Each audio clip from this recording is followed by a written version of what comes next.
September 27ஆம் தேதி நாமக்கல் மற்றும் கரூர் பகுதியில தமிழக வெற்றி கழக தலைவர் விஜய் பிரச்சாரத்தை மேற்கொண்டிருக்காரு. நாமக்கல்ல 17 நிமிடங்களில் பேசி முடித்துவிட்டு கரூரில் மாலை 6:30 மணி அளவில் வேலுசாமிபுரத்தில் பிரச்சாரத்தை தொடங்கியிருக்காரு.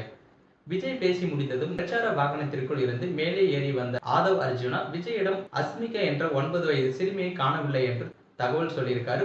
உடனே விஜய் குழந்தையை கண்டுபிடிக்க உதவுங்கள் என தொண்டர்களிடமும் கேட்டிருக்காரு. போலீசாரிடம் உதவுங்கள் என்றும் கேட்டுக்கொண்டார். அப்போது பாத்தீங்கன்னா பிரச்சார வாகனத்தை நோக்கி குரல்கள் ஒலித்தன. விஜயிடம் ஆதவ் அர்ஜுனா சைகை காட்டி வேனுக்குள் இறங்கியிருக்காரு. விஜய் வேனுக்குள் வந்ததும் ஆதவ் அர்ஜுன் போலீஸ் சொன்ன தகவலை தெரிவிக்கப்படுத்தியிருக்காரு. காருக்குள் வரும்போது கூட்ட நெரிசலில் 10க்கும் மேற்பட்டவர்கள் மயங்கி விழுந்து மருத்துவமனைக்கு அழைத்துச் செல்லப்பட்டுள்ளனர் என்றார். போலீசார் உதவியுடன் பிரச்சார வாகனம் வேகமாக நகர்ந்து போகும்போது விஜய்க்கு தகவல் வந்து கொண்டே இருந்திருக்கு.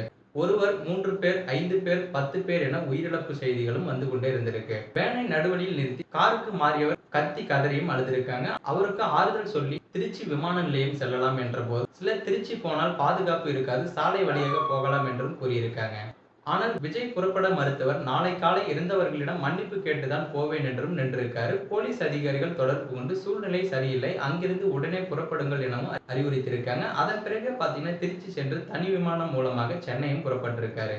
சென்னை விமான நிலையத்தில் போலீஸ் பாதுகாப்பு போடப்பட்டிருந்திருக்கு. விஜய் நண்பர்கள் வீட்டுக்கு போக வேண்டாம், வெளியில் இருப்பதுதான் பாதுகாப்பு எனவும் முடிவு செய்ததாகவும் சொல்லியிருக்காங்க. தமிழக வெற்றி கழகத்தின் நிர்வாகிகள் தற்போது வரை 39 பேர் உயிரிழந்தது குறிப்பிடத்தக்கது. இந்த உயிரிழப்புகளுக்கெல்லாம் என்ன காரணமா இருக்குன்றத மறக்காம கமெண்ட் பாக்ஸ்ல பதிவு பண்ணுங்க. மேலும் இது போன்ற சம்பவங்களை பத்தி உடனுக்குடன் செய்திகள் தெரிஞ்சுக்க மறக்காம நமது சேனலை சப்ஸ்கிரைப் பண்ணுங்க, பெல் ஐகானை கிளிக் பண்ணுங்க.